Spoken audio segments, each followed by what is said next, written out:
Alright. Got a full tank of gas. And we're just gonna ride around. I'm gonna talk about my kayaking trip. I went kayaking with two of my friends. We done a overnight trip. So we went down, it's called the Green River. We done 30 miles. And it was supposed to be it easily done in 2 days. Which it could have been. But if it went easy, why would I be telling you the story right now? So there's three of us. We have 3 kayaks, and my friend's friend, I don't really know him that well, and I don't want to know him too well either.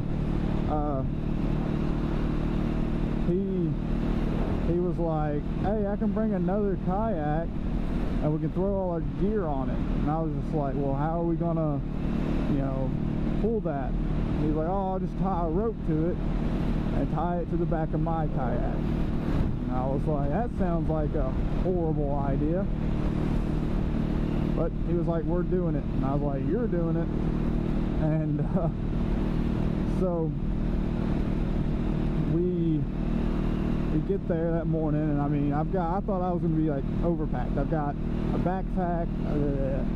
a backpack full like of stuff, of food and clothes, and then I've got a sleeping bag, and what else did I have? That was about it. I mean, the GoPro and that kind of stuff, but I thought I was gonna be overpacked. And I got my other friend over here. He was just like a little bag of clothes and 3 bags of beef jerky, and he was ready to go. And then his friend, the one the story is mainly about, he had a bag full, a backpack full, and when I mean full, it weighed like 50 pounds. And he had like iron skillets and just everything. Just stuff that we didn't need for an overnight trip. I brought like hot dogs just to cook on a stick over a fire. And he brings steaks, an iron skillet, seasoning, salt, pepper. And I'm just... So then now I'm like, oh, now I know why you need the other kayak. So we get going off. We're going pretty good for about 2 hours. He's slowing us down because he's dragging another kayak behind him, but we're going pretty good. And it was getting about lunchtime. We were like, all right, pull over for some lunch. And there was an island, so we were like, we'll just eat on the island. We're all headed towards the island, and he's not paying attention, and his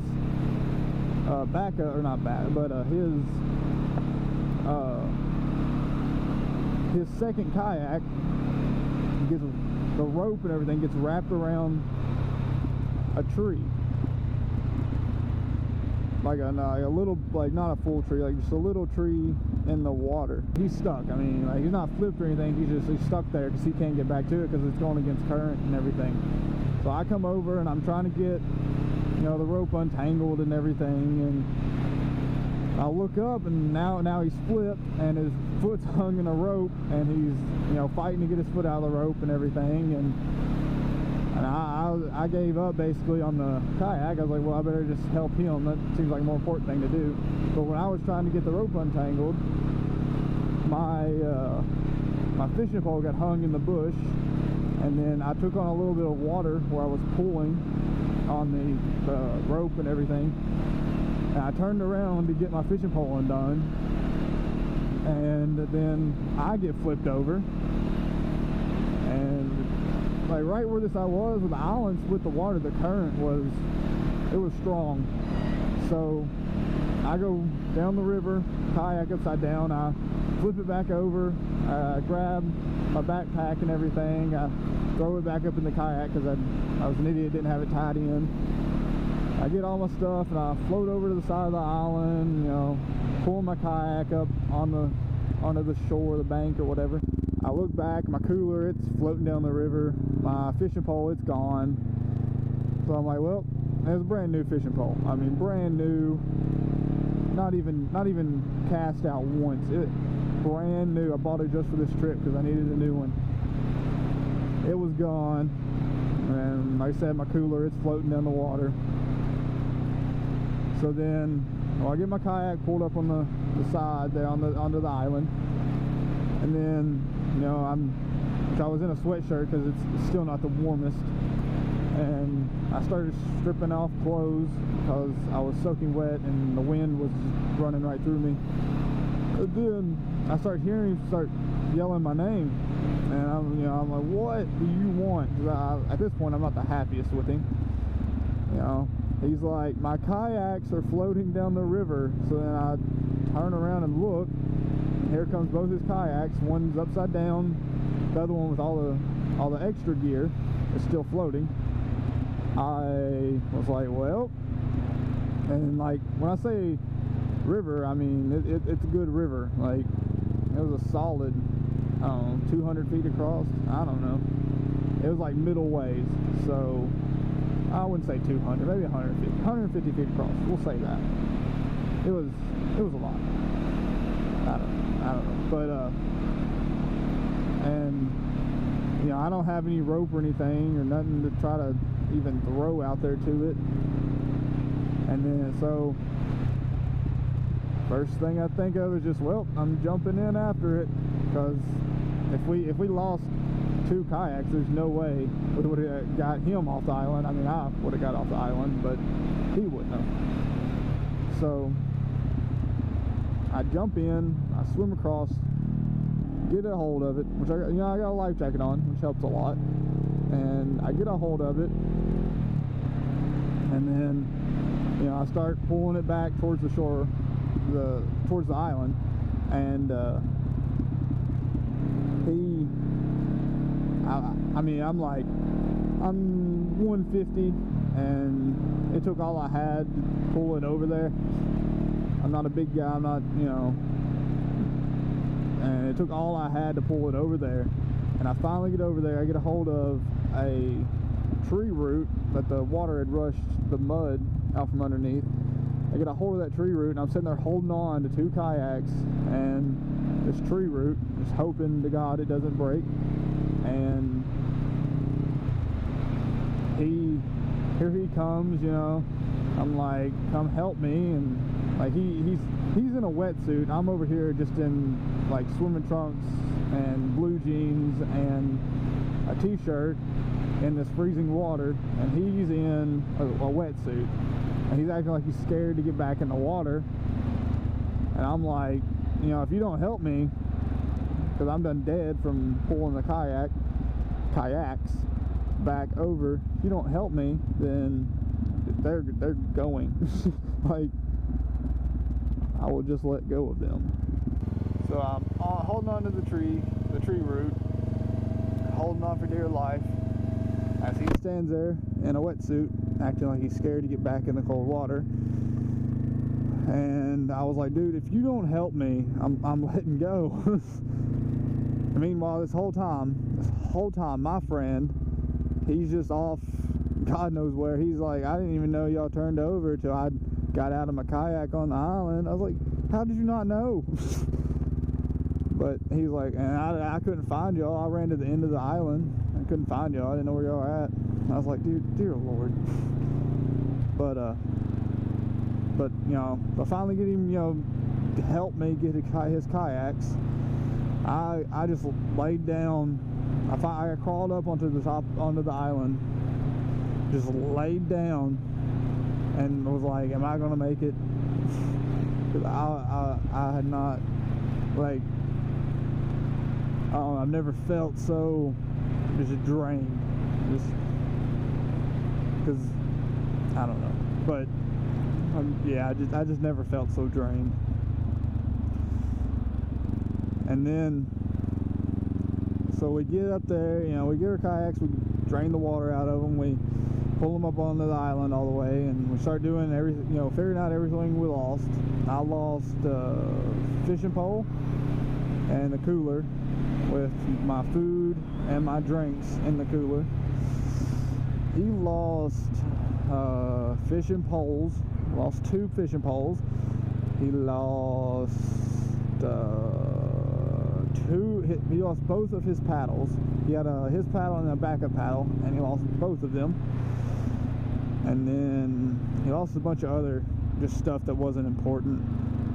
And yeah, so then he's over here like, all right, we need to set up camp on this island and we'll just spend the night here. And my other friend's like, yeah, that sounds good. And then I'm just over here like, we're 2 hours into a 30-mile trip. There's no way that if we stop now, because I mean, I think we're going about maybe 3 miles an hour, so we're like at the most, I don't even think we were, like at the most those 6 hours into the trip. So, or 6 miles into the trip. So 6 miles of a 30-mile trip, and they're already wanting to set up camp in the middle of the day, set up camp and spend the night there. And I look at both of them, I'm like, no, we don't need to do that. And they were like, well, I think we do. So it took me 2 hours to convince them that we did not need to stay there. I had to end up pulling up a map, trying to get connection just for my map to load on my phone for me to convince them that we are nowhere near. He was like, oh, we started outside of the park, you know, and then we were in like the middle of the park, and this park's huge. And started on the outside of the park in another city, basically. And we weren't even in the park yet. Like, we planned on spending the night so much farther down the, like, if we would have stayed there, we would have not made, because once you put in, there's no other place to get out until you get to the spot where you're going 30 miles down, you know, on a kayak, because we can't just turn around, the current's too strong.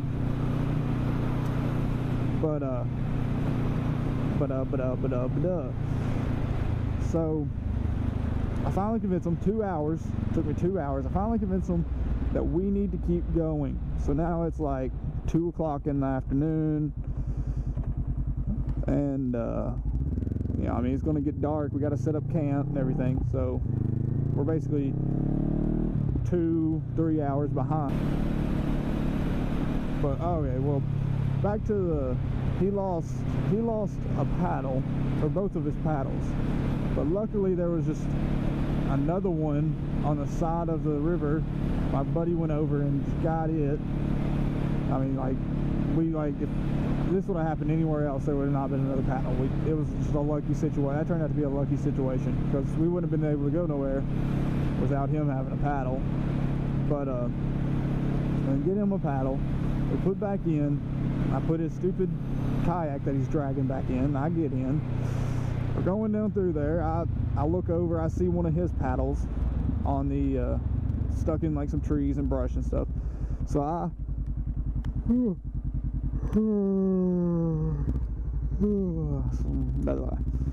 just slide on over there and I grab that paddle. Alright, that's one thing that, you know, we lost and I found.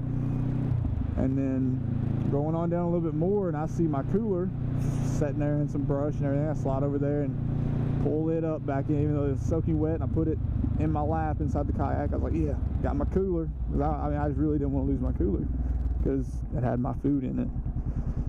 And I'm mad at this guy because all of him not paying attention caused both of us to flip. And so I don't want to take any part in anything of his. I just want to be done with this trip now. And so I get my cooler back. That's all that I found. So now I only lost the fishing pole, so I was happy. But you know, go on down. That we finally, you know, we make it to a spot. We set up camp for the night and get a fire going and everything. And we that night it was cold. Like, I literally was inside a sleeping bag, and I had like a drawstring on the top of it. I put my head under the drawstring and drawstringed it up and just laid in there like that just to stay warm. And my other friend, he was cold, but he was fine. Now the guy that caused us to flip, he was so cold that he ended up giving up and just going outside and building a fire at 1 in the morning. And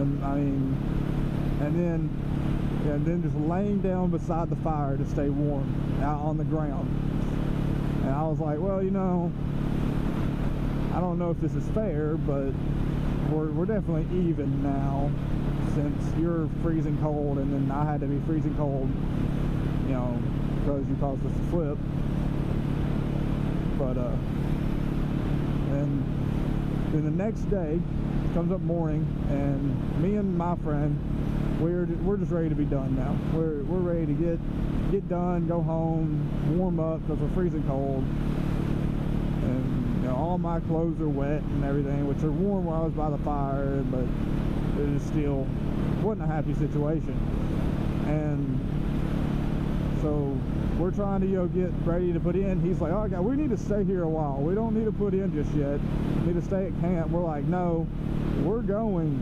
He's like, oh, all right, I guess so. I was like, because we're still, you know, a few hours behind schedule. So we're going down, and I mean, the rest of the day was mainly fine, but the whole time he slowed us down the whole time because he was dragging 2 kayaks. So the moral of the story: don't overpack. Don't overpack and have to bring another kayak to carry all your gear. There's no reason for an overnight trip that you can't fit all your gear on one kayak. So that's the moral of the story. That's all I got to say about it. But still not happy with him. I really never ever want to go kayaking with this guy again. But you know, it's whatever. But I am like, it's pretty warm outside, but I'm just freezing cold right now. I'm so cold. I don't know why. I forgot my gloves, so my hands are cold, and I normally wear like a sweatshirt under this jacket to stay warm. I didn't put a sweatshirt on. I was just like, well, I haven't recorded in a while, and I was like, I want to tell about this story before I forget too much, because I don't have the best memory. And so I was like, it's the first day it's not been raining or anything. Like, well, I'm jumping on the bike and I'm gonna ride around and tell my kayaking story.